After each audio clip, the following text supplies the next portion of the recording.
Hello বন্ধুরা, good morning. আজকে রান্নাঘর থেকেই ব্লগটা শুরু করলাম। আমি দিশা চলে এলাম নতুন একটা ভিডিও নিয়ে রান্নার।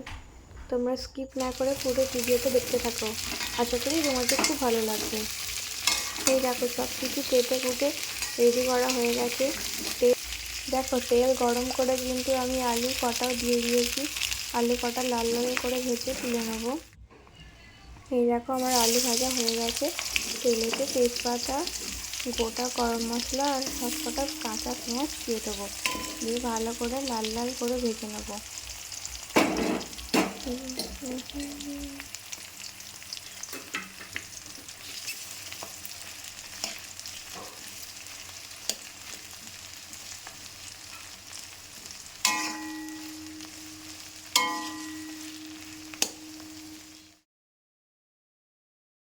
দেখো, পেঁয়াজটা কি সুন্দর ভাজা হয়ে গেছে। এই দেখো, আদা রসুনের পেস্টটাও কিন্তু আমি দিয়ে দিয়েছি এখানে। গ্যাসের ফ্লেমটা একটু বাড়িয়ে নিলাম। তোমরা বলো তো কি রান্না হচ্ছে, দেখে কি বুঝতে পারছো তোমরা কি রান্না করতে চলেছি? রবিবার মানেই আমাদের বাঙালিদের ঝাল ঝাল চিকেন, তাই চিকেনই হচ্ছে। এই দেখো, সব রকম মশলাও আমি দিয়ে দিয়েছি।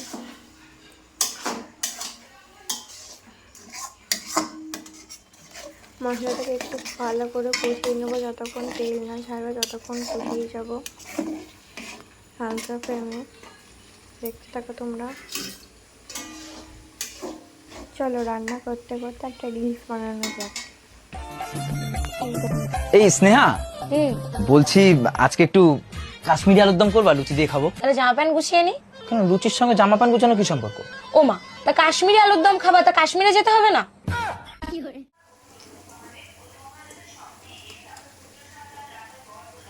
মশলা থেকে দেখো তেল ছেড়ে দিয়েছে। এবার চিকেন কটা অ্যাড করে দিলাম এর মধ্যে। দেখো, মশলাটা দেখি যা লাগছে, কি বলবো। চিকেনটা করে দুর্দান্ত হবে খেতে।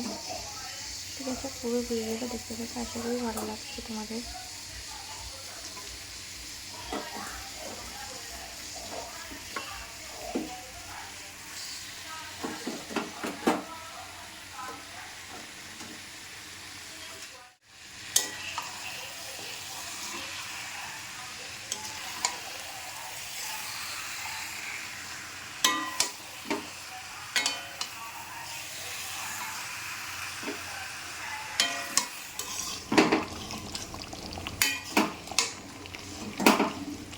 এই দেখো, চিকেনটা আমাদের কষানো হয়ে গেছে।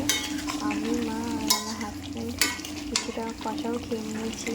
খুবই সুন্দর হয়েছে, নিজে রান্না করেছি বলে না, সত্যি খুবই সুন্দর হয়েছে। একটু গরম জল এর মধ্যে অ্যাড করবো, এখনও একটুখানি হবে। একটু গরম জল দিয়ে ঝোল করে নিয়েছি মাংসটা। ভিডিওটা কেমন লাগলো অবশ্যই একটু কমেন্ট করে জানিও। ভালো লাগলে লাইক কমেন্ট শেয়ার করো। এ দেখো, ভাতও বাড়া হয়ে গেছে। টাটা সবাইকে, সবাই সুস্থ থেকো, ভালো থেকো।